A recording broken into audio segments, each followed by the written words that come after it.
Hi, I'm Natalie Thomas with PrincessPower.com. Today I finished prepping the piece that I bought this morning. It's a little antique vanity, almost 100 years old, and I've bondoed it, and now I have sanded it in all the different places up on the top and over here in the middle. And I am just going to paint for maybe 10 minutes or so. And that's a mirror to another piece back there and a chair to a piece I've sold. And I'm not too good at talking and working at the same time, but I'm going to do my best. I'm going to start painting, and I told you in the other video that I prepped by washing down the piece with water and Dawn dish soap. Now the reason I do that is to get the grease off. You don't have to do a lot of prep work with chalk paint, which I really like. Now today I'm using an inexpensive chalk paint that can be purchased at Home Depot, and it's Rust-Oleum in the color chiffon. Now there's one called crinoline in the DIY paints that I happen to really like. So here it is. It's pretty thick. I've got my brush loaded, and I have my piece flipped upside down just so I can get under here real good. And I'm just going to get in here and put on a first coat. You can see that I'm not putting on any primer, and this will take probably 2 coats of paint, but it goes on very quick. I like to spray when I can, but you know, there is work and effort in the whole cleaning out the sprayer, and sometimes it can just be very refreshing to just take the time and do the brush work. Now some of the time after you've done your brush work, you want to go in and sand it down with a very fine sandpaper, let's say a 220, and that will sand out any brush strokes. With the modern style, which ironically is a very distressed style, the brush strokes are very acceptable, and distressing your piece is a great way to hide any errors. And I don't know that Joanna Gaines is the one from Fixer Upper that completely brought that into style, but she is a person that uses that style a lot. So I'm just starting with this one underside piece, and then I may flip it over once I've got the first coat. Now one of the things that I really love about chalk paint in general is that you don't have to do that extensive prep work. It's a water-based paint, and I really don't need to do the underside of this piece, but I think I will anyway, as long as I have it flipped over and it's easy. And probably nobody in a million years will ever see this. I don't know if I showed you in the other pictures, but one of the things that happened in this particular piece is that probably somewhere in the 70s, somebody put some orange floral paperwork that I very clearly remember from the 70s inside of the drawers. So I've had to spend about another 10 or 20 minutes pulling that old paper out of the drawers, and I had to do that even just to get the knobs off. And it's not going to be too bad getting that all out of there, and the drawers are clean on the inside after I've done it, so it's not a big problem. You want to make your piece as nice and appealing and as presentable as possible, and sometimes that means attention to drawers. Sometimes when you paint a drawer or a door, it can make it difficult to close. Now when you're painting, you're watching for drips, and with the chalk paint it is so thick that you typically don't have a lot of drips, but it's still possible. So you want to keep an eye out for it and clean that up. And if you don't clean it up in time, sand it. It's not a big deal. It was 42 degrees here in Kentucky today. I really want it to be more like 50 degrees to be able to paint in my sprayer. And I keep turning my head this way because I want to make sure you can hear me because I'm not wearing any kind of a mic. So I think I'll just reposition this for a minute. I have it sitting over my heater anyway. And I'll place it over on this side and work this way in just a second. And hopefully you're still hearing me there. I like the fact that you can work very quickly with chalk paint. You can get good coverage with it, depending on what brand you use. Now, I used a brand last year, and I don't have my paint clothes on, and I'm already getting all kinds of paint on my hands, so I'm hoping I don't make too big of a mess here. Even though I said I'm painting the inside, I'm not going to paint the back side of this front piece. I do think I may add a decorative covering to it later on. Okay, what is that and why is it not taking paint? Okay, because of support. So I'll catch this little under piece here, and after the first or second coat of paint dries, I may do another video and show you how to use DIY molds and how they can add some flair to your piece and even increase the value. Now, I don't want to deviate too far from this beautiful Art Deco waterfall style, but I do think I can add just a little bit of interest to it. Now's the part where I have to work to not get my clothes here while I'm talking. Just try to get under the back side of that while I'm here. Okay, so let me get back in here. And as you can see, the painting just goes very quickly. The light colors sell very well. If you're looking to resell something, I'm redoing my bathroom, and I've got a beautiful vanity. It's actually been sitting over here on the other side of the room for a year. I had it shipped from California, and it was damaged in shipping. And I don't know why I did this. I thought it through, and I sort of had a different mental plan. And it is shorter than the current one in the bathroom. And I'm thinking of putting another vanity next to it, you know, finding a really beautiful antique vanity. And for now, we picked up a piece on a job. I'll just tilt this so you can see. It's that mirror, which is an antique, and it goes with this beautiful antique dresser over there. You can only see the side of it. And I'm thinking I might use that in my bathroom, along with the piece I had shipped from California. They broke the granite on the top of the vanity, and I think I paid $1,200 for the piece, the entire piece with the granite and everything. And when I went to Home Depot to talk to them about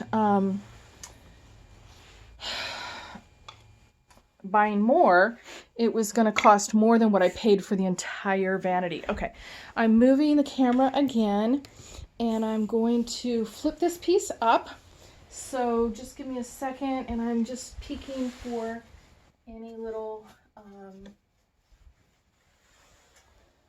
spills there, not spills, drips. Okay, so just give me a second.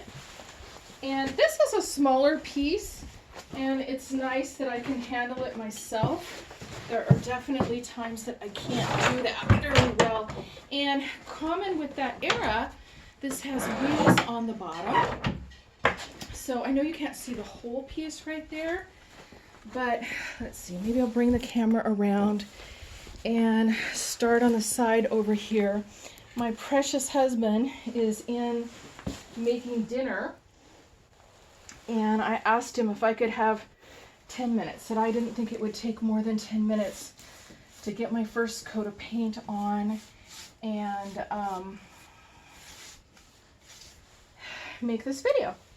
So one of the things that I did not do, and a problem that you can run into with something that's as old as this and when you're dealing with wood, is I didn't put any shellac on. And you can have tannin from the wood bleed through. And the simple way to take care of that, I use Zinsser shellac. And if you find that you've gotten some bleed through, I just spray it and put on another coat of chalk paint. And if it bleeds through that again, you put some more Zinsser and you do it again.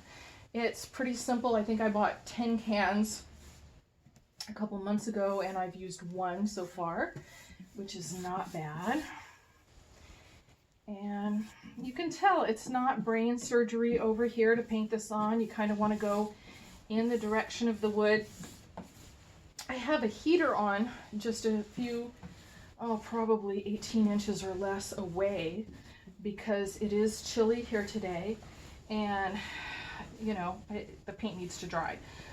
Chalk paint typically dries very quickly. I think I started to tell you about a brand that I bought at Lowe's that was just terrible. I really did not like that. You couldn't get your brush back through it. Once you put it on, if you went to catch a drip or something, it just grabbed the paint and pulled it and made a terrible, terrible mess. I have a product that's very expensive. It's called Golden Ticket. I'm changing subjects. Sorry, did an abrupt change of subject there. And that is $33 for a very small container. And I'm going to do some of the trim on this piece with Golden Ticket. I think that'll be a lot of fun. I'm going to move, and I'm going to move the camera again.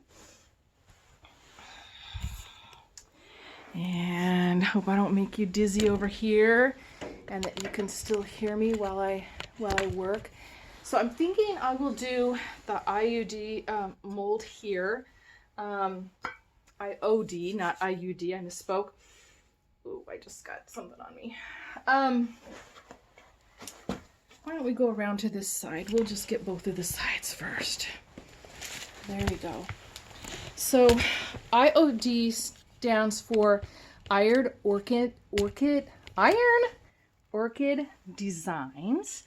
And I don't carry that brand yet, but I expect to in the future. They sell transfers and molds and stamps. And I have invested quite a bit of money into these various things. And little things can increase the sellability of your furniture. Anything will sell if you sit on it long enough.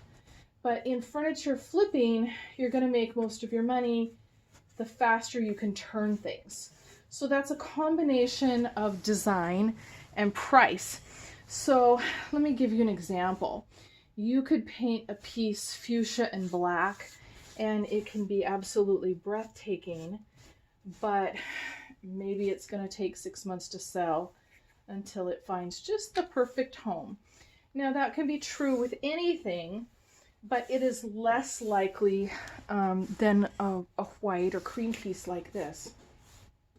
So this is one of the top selling colors, whether you're using a white or an off-white. It's popular right now. And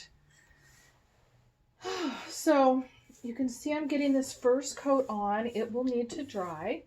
And then usually I'm going to go with a second coat. And then I would use 1 to 2 coats of top coat on the sides. And I sell that brand as well. It is called Big Top.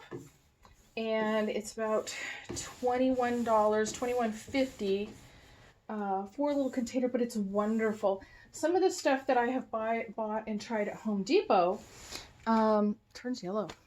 And it's yucky if you get a splotch of yellow on your white paint versus the whole piece turning yellow where it looks like it was supposed to be that way. So here we go. We're going to change camera angles again. And there we have both sides and the center done. You can see it didn't take very long. And I'm just going to get over here and dig in and try to get the top and the front. So I started telling you about Golden Ticket. It is gold.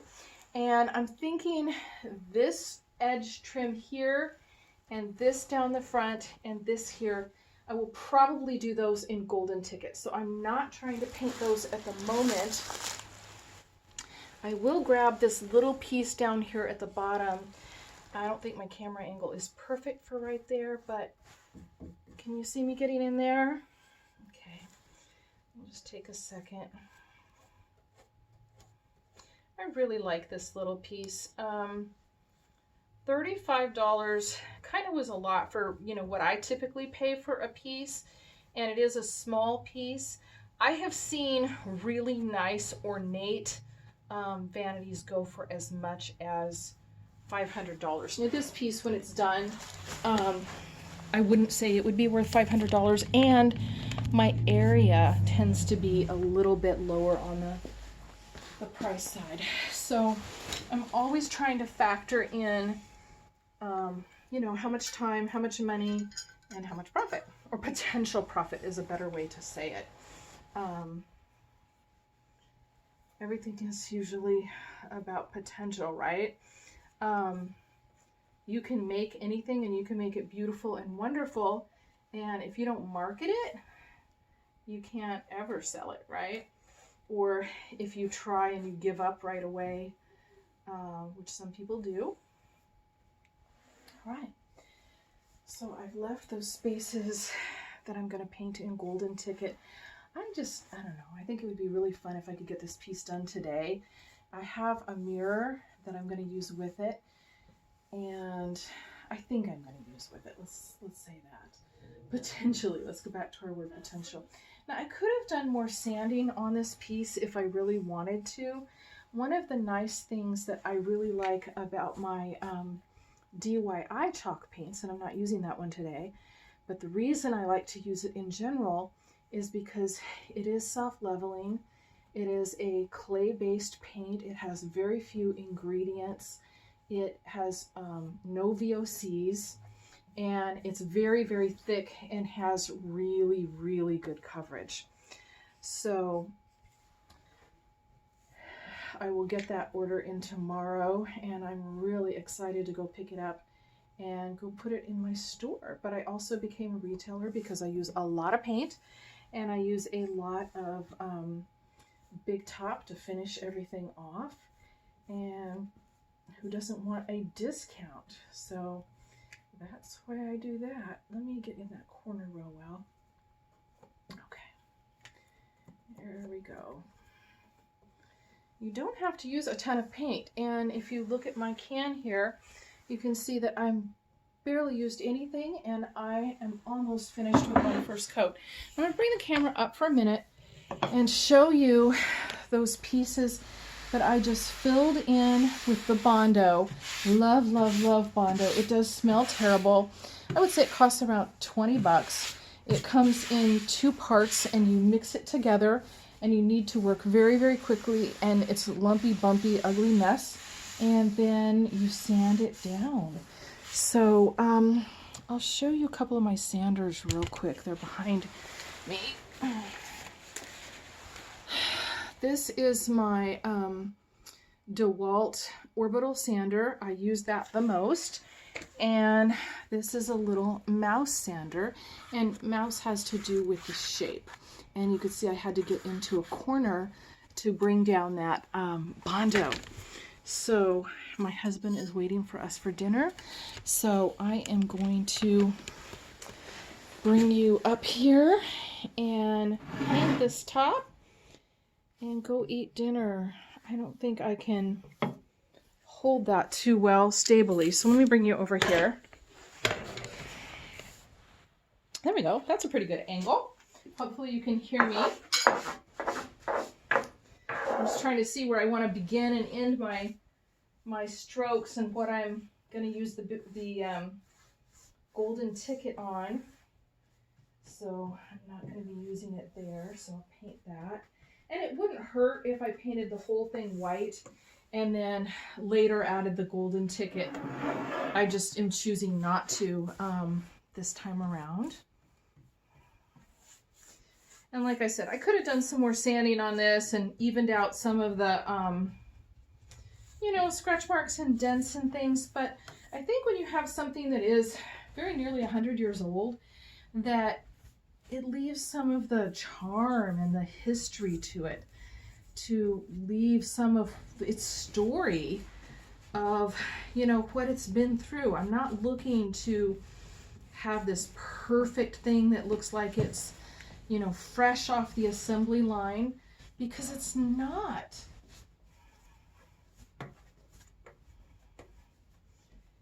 Now, I can feel the way my paint is flowing on. It's a little bit funky, and that would be due to the fact that it's cold out here and I'm working anyway.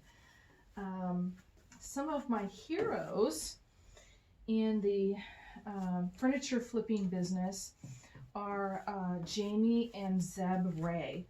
They have 5 children. They live in Utah, and they work together as a couple, and they flip furniture full time. And Jamie was doing it for a number of years before Zeb quit his job to help her. And they're just so cute, and they're just a really sweet family. They make great videos. I learned a lot from them. Now, I've mentioned before, I thought about going into this business a number of years back because I had access to really good furniture then, but I didn't have a truck. Ooh, some of my paint just flipped, and I don't want it to get over there on that chair that I'm supposed to deliver. I was supposed to deliver it this weekend and was at the store loading it up at my booth, and the customer wants to wait until next weekend, so it's kind of in my way, slightly irritated, but why waste the emotional energy in being irritated, you know? I think I just ran into someone while I was putting that golden ticket, but there we go, I'm okay. I'm almost painting myself into a corner over here, and we're just about done with this first coat.